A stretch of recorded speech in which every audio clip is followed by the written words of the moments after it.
Does the boy not speak? A man with a dignified air sat in the back seat of a limousine, locked in a staring match with the young Max Rivera, who glared at him in quiet defiance. The dark-haired man with Spanish features looked distinguished, dressed sharply in a navy suit. He furrowed his brow and turned to his chief of staff. Victor, what's wrong with the kid?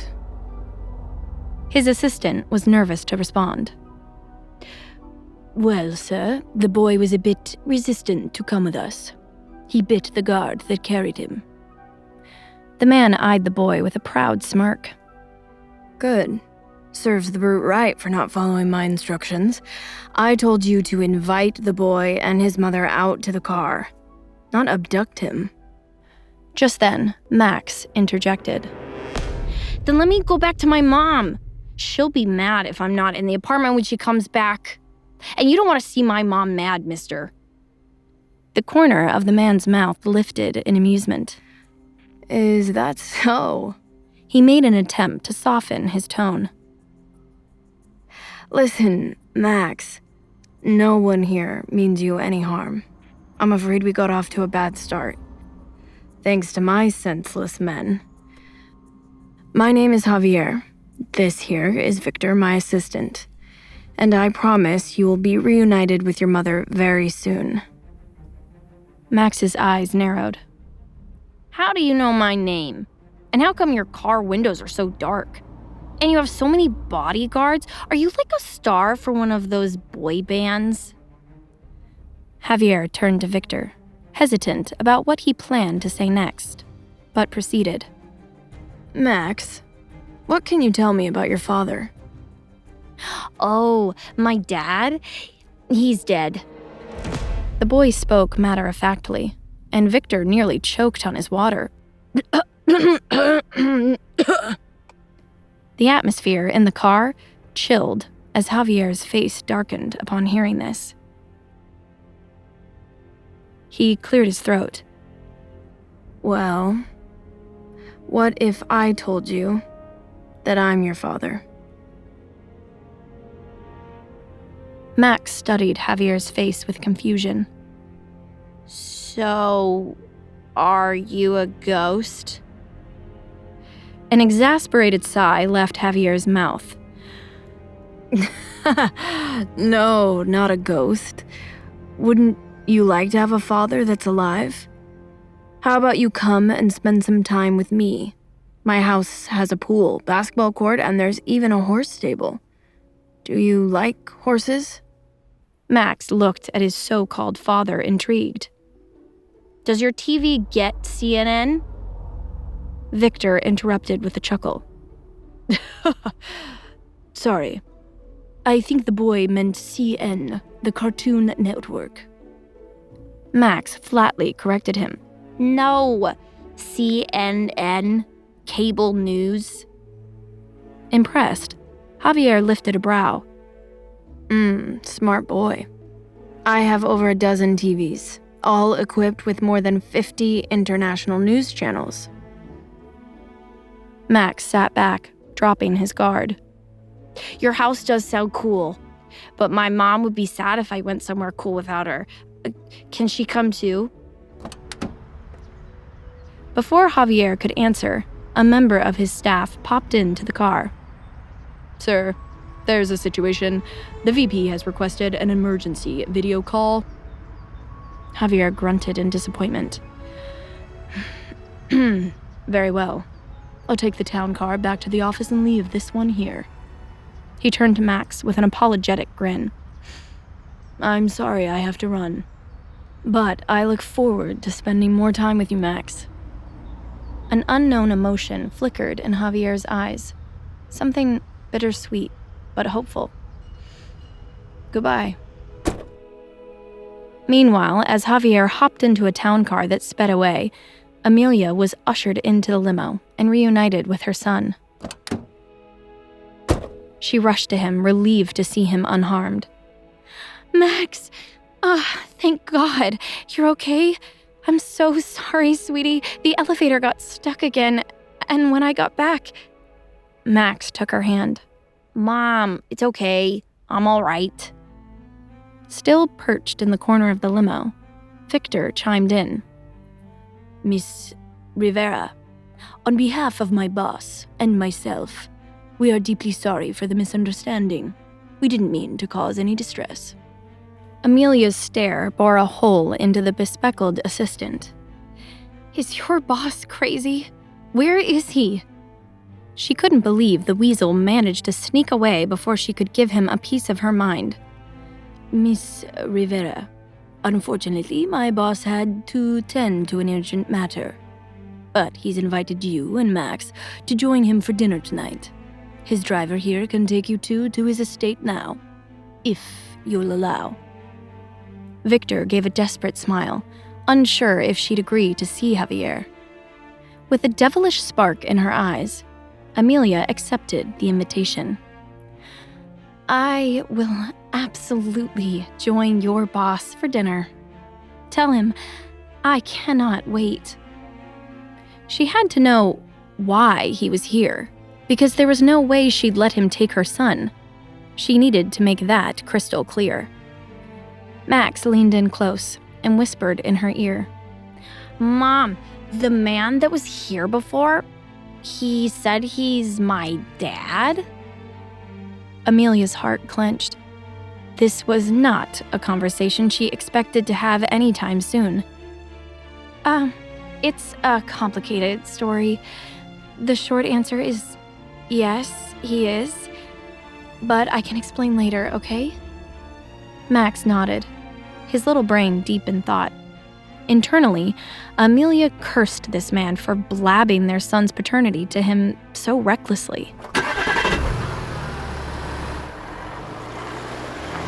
The limo departed for Javier's home, and once the car reached its destination, Amelia's jaw dropped when they drove over a bridge leading to a private island estate. Max's father lives here? She gathered the guy was wealthy, but she didn't think he had private island money. The car pulled up to a palatial Spanish-style villa surrounded by palm trees and lush greenery. Max was in awe. Whoa.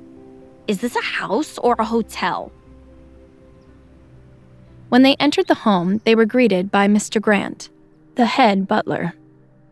Good evening, Miss Rivera, Sir Max. Dinner will be served at 8 o'clock. Until then, we've prepared a guest room where you can bathe and make yourselves presentable for the occasion. Amelia bristled inside. Presentable? Who does he think he is? The King of England? I have the urge to present him with my fist. Mr. Grant escorted the two through the estate filled with dazzling chandeliers, modern art sculptures, and antiques Amelia knew had to have cost a fortune. The butler let them into a bedroom suite the size of Amelia's entire apartment. Max bounced onto the plush bed, unable to contain his excitement. He never stayed in a place this grand. These will be your quarters for the evening, Miss Rivera. A hot bath has been drawn for you. And in that closet are the array of evening wear and accessories in your size. Wait, what? Was he serious? Amelia flung open the closet doors to find a rack of high-end designer dresses and heels. Not only were they in her exact size, but all the garments were in her favorite colors and styles. It was eerie. Mr. Grant, is your boss some sort of stalker? Mr. Grant smirked. My boss is very thorough. Please don't hesitate to call should you require assistance. The butler excused himself. Overwhelmed by the events of the day, Amelia stepped into the bathroom to splash some water on her cheeks. There, she came face to face with the bath the staff had prepared for her. And, oh my God, it was a scene worthy of a goddess. The marble tub was adorned with wild flowers and fruit, and on the ledge was a champagne platter. Amelia scoffed. How presumptuous to assume I would undress and bathe in his home? If her baby daddy thought lavish pampering and designer gowns would make her forget his sins, he was sorely mistaken. Although she had to admit that one cream-colored silk gown was to die for. But she'd never give him the satisfaction of seeing her in it. He was going to get her the way she came, a tad sweaty, in leggings and a hoodie. Resolute, she reached into the water to pull the plug and drain the tub, but stopped when she got a whiff of rose oil. Damn, that does smell amazing. She was suddenly tempted to take a quick dip. No one would have to know, and her stress level would certainly benefit from it. No, Amelia, get it together. This was no time to be seduced by aromatherapy. Focus on the task at hand. Tonight, she would finally stand up to the villain from her past. And with that, she grabbed the plug and pulled it out. By the time she came out of the bathroom, Max had fallen asleep on the bed. She tucked him in, and his groggy eyes peeked open. Big star? Yes, little moon. Amelia responded with her nickname for him. It's kind of cool that I have an alive dad. Can we keep him? Amelia stroked her sweet boy's hair. We'll see, baby. Get some sleep. She knew not having two parents like other kids bothered Max deep down, but he never complained about it. This instant attachment he seemed to have grown to the man gave her mixed feelings. 8 o'clock arrived, and Mr. Grant fetched Amelia for dinner. She noticed him flinch when he saw she was still in her same clothes, but he said nothing. The butler escorted Amelia to the formal dining room. The space was warm and softly lit with candlelight. Just then, a maid informed her that the man of the hour would join her shortly. Of course, he would make her wait yet again. Amelia grabbed a glass of wine to tame her nerves. Soon, footsteps approached outside the dining room and sent her heart into turmoil. The doors opened, and standing there was a tall, striking silhouette with a commanding aura. Amelia's breath hitched when he stepped into view. It's you. His face was just as she remembered, sculpted and suave with a clean-cut masculinity that had only grown more alluring with time. It irked her that someone so vile was allowed to look this good. While she fought a flood of emotions that swelled inside, Javier's piercing dark eyes took in all of her and were struck by the sight.